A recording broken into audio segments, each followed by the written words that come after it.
السلام عليكم، اهلا بكم في قناتي سويت اند سوا مع رنا. يا رب تكونوا بخير. لو اول مره تشوفوا فيديو من فيديوهاتي وناويين تشتركوا في القناه، وانتوا بتشتركوا في القناه ابقوا فعلوا الجرس علشان توصل لكم كل الاشعارات الخاصه بالقناه. عندي عاملين محشي مشكل، يعني خليناه البنجر اكتر من الصلصه بكتير وسويناه في 4 ساعات.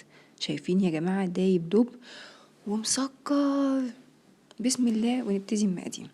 دول كانوا عباره عن كيلو ونص من البتنجان، وعليهم كيلو كوسة ونص فلفل رومي. حطينا عليهم كيلو من الرز، 3 شبت 3 بقدونس، وحطينا عليهم كوباية ربع زيت ونص كوباية بنجر وكوبايتين من صلصة الطماطم وربع كده برطمان من صلصة البرطمانات، ومعلقتين كبار ملح ومعلقة كبيرة من النعناع وزيها سكر ومعلقة صغيرة من الفلفل الأسود. فرمنا أو بشرنا البصل ودعكناه الأول كده هو بالملح والنعناع والفلفل الأسود، وبعد كده حطيناهم كلهم على بعض وقلبناهم.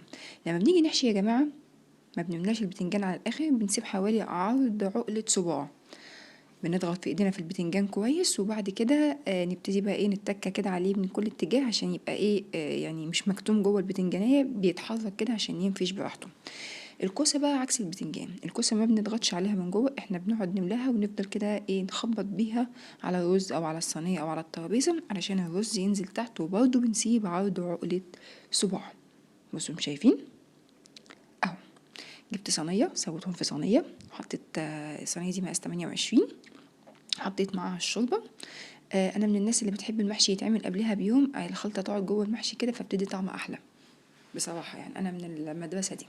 المهم جبتها ورصيت فيها كل المحشي بتاعي، وجبت الشوربه بتاعتي حطيت فيها بقيه الخلطه اللي اتبقت، بيبقى فيه شويه زيت كده على شويه صلصه، الحاجات السوائل يعني، كلهم لميتهم كده وحطيتهم في الصينيه بتاعتي، وحطيت برضو الشوربه قبلها بيوم في الصينيه وكل حاجه.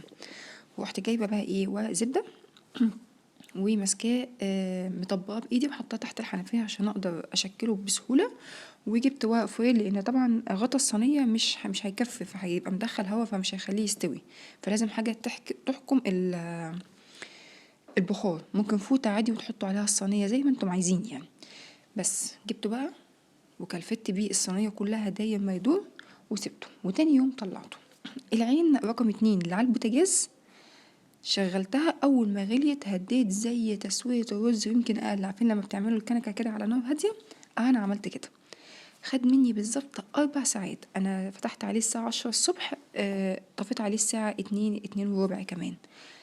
بس عايزة اقول لكم يعني لا حاجة تانية خالص، جربوه هيعجبكم بإذن الله. اشوفكم في فيديو تاني، سلام عليكم.